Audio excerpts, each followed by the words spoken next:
అరే చల్, last 2 weeks నుండి లైఫ్లో అసలు మంచి జరగడం లేదు. ఎందుకు రాబా ఈ తొక్కల లైఫ్ అని లైఫ్ని ఎండ్ చేసుకుంటారు కొంతమంది. అదే లైఫ్లో 2 వారాలు కాదు, 2 నెలలు కాదు, ఏకంగా 50 సంవత్సరాలు లైఫ్లో కష్టాలు పడుతుంటే, అందులో ఆ కష్టాలని ఒక మహిళకైతే ఆ మహిళ ఎవరో కాదు, గంగవ్వ. లంబాడిపల్లి 1961-62 మధ్యకాలంలో జన్మించారు గంగవ్వ. తన చిన్న వయసులోనే గంగవ్వకు 3 సంవత్సరాల వయసులోనే తల్లి మరణించింది. 5 సంవత్సరాల వయసులోనే తండ్రి కూడా మరణించారు. చిన్న వయసులోనే గంగవ్వకు వివాహం చేశారు. 10 సంవత్సరాల తర్వాత గంగవ్వ పనికి వెళ్ళేది. రోజు బీడీలు చుట్టే పనికి వెళ్ళేది. భర్త ఏమి సంపాదించేవాడు కాదు. అందరూ రోజుకు 1000 బీడీలు చుడితే గంగవ్వ మాత్రం తన ఆర్థిక ఇబ్బందులు, కుటుంబం కష్టాలు అన్ని గుర్తు చేసుకొని, తన బాధను దిగమించుకొని 2000 బీడీలు చుట్టి ₹5 సంపాదించేది. అలా చిన్న చిన్న పనులు చేసుకుంటూ జీవనం సాగిస్తూ కుటుంబాన్ని చూసుకునేది.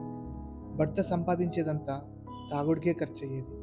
భర్త దుబాయ్ వెళ్ళి పనిచేస్తానని అడగగా గంగవ్వ 50,000 అప్పు తెచ్చి భర్తను దుబాయ్కి పంపించింది. దుబాయ్కి వెళ్ళి భర్త సంపాదన ఇంటికి పంపిస్తాడనుకుంది. కానీ అక్కడ సంపాదన కూడా తాగుడికే సరిపోయేది. వారానికి ఒకసారి కాల్ చేసేవాడు. అయితే తీసుకున్న అప్పుకు వడ్డీ పెరిగిపోయేది. ఓ పక్క కూతురికి పెళ్లి సంబంధం వచ్చింది. అసలు భర్త దగ్గర నుంచి ఫోన్ వచ్చేది కాదు. పెళ్లి విషయం చెప్దామన్నా అసలు సమయం లేకుండా పోయింది. అప్పుడు అత్త సహకారంతో పెద్ద కూతురికి పెళ్లి చేయాలని నిర్ణయించుకుంది. కొంత పొలం అమ్మింది. కన్యాదానం కూడా గంగవ్వనే చేసింది. తనకు మొత్తం 4 సంతానం. 10 సంవత్సరాలు గడుస్తున్నా దుబాయ్ నుండి తన భర్త ఏ ఫోన్ కాల్ కానీ జాడ కానీ లేదు. ఇక తన 2 కూతుర్ల పెళ్లి కూడా గంగవ్వ దగ్గరుండి చేసింది. ఇక భర్త అవసరం లేదని తాళిని కూడా పక్కన పెట్టేసింది. తను స్వతహాగా జీవిస్తుంది. సరిగ్గా 3 సంవత్సరాల తర్వాత, అంటే దుబాయ్ వెళ్ళిన 13 సంవత్సరాల తర్వాత భర్త తిరిగి వచ్చాడు. తిరిగి వచ్చిన భర్తలో ఏం మార్పు లేదు. పైగా గంగవ్వను తిట్టేవాడు, కొట్టేవాడు. ఒకరోజు గంగవ్వ కర్రతో బాగా కొట్టింది.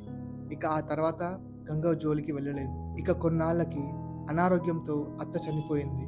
అప్పుడు మొత్తం గంగవ్వనే చూసుకొని అంత్యక్రియలు కూడా చేసింది. ఆ తర్వాత భర్త కూడా చనిపోవడంతో గంగవ్వ దగ్గరుండి మొత్తం చూసుకొని తన మనసు చాటుకుంది. ఇక కొన్ని రోజుల తర్వాత సిటీ నుండి గంగవ్వ మనవడు వచ్చాడు. అప్పటి నుండి గంగవ్వ దశ మారిపోయింది. గంగవ్వ పనికి వెళ్తుంటే తోటివారు అలసిపోకుండా అందరినీ నవ్వించేది గంగవ్వ. 2012 శ్రీరామ్ శ్రీకాంత్ రూపంలో గంగవ్వకు కష్టకాలం తొలగిపోయింది. లంబాడీలో శ్రీకాంత్, శ్రీరామ్ షార్ట్ ఫిల్మ్స్ చేసేవాళ్ళు. అతను చేసే వీడియోస్ చూసి గంగవ్వ అడిగారు, బాగా చదువుకొని ఇక్కడేం చేస్తున్నావు అని. అప్పుడు గంగవ్వకు యూట్యూబ్ గురించి చెప్పి టాయిలెట్ అనే షార్ట్ ఫిల్మ్ కూడా తీశారు. గంగవ్వకు అందులో చిన్న క్యారెక్టర్ కూడా ఇచ్చారు. గంగవ్వ మాటలు, హావభావాలు అందరినీ ఆకట్టుకున్నాయి. 2018 నుండి గంగవ్వ దశ తిరిగిపోయింది. ఓ బేబీ మూవీ ప్రమోషన్స్ కూడా గంగవ్వనే చేసింది. 2019లో బిగ్ బాస్లోకి ఎంట్రీ ఇచ్చింది. హెల్త్ ఇష్యూ కారణంగా రిటర్న్ అయినా మంచి గుర్తింపు తెచ్చుకుంది గంగవ్వ. పూరి జగన్నాథ్ ఇస్మార్ట్ శంకర్లో ఒక రోల్ కూడా చేసింది. గాడ్ ఫాదర్ మూవీలో కూడా గంగవ్వ మెరిశారు. ఇప్పుడు గంగవ్వ 2.4తో బిగ్ బాస్లోకి మరోసారి అడుగుపెట్టింది. అభిమానులు సైతం గంగవ్వకు నీరాజనం పలుకుతున్నారు.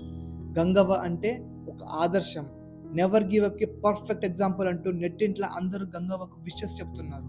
ఇక బిగ్ బాస్ సీజన్ 8లో గంగవ్వ ఎంట్రీతో ఎలా ఉండబోతుందో అందరూ ఆసక్తిగా ఎదురు చూస్తున్నారు. All the very best Gangavva.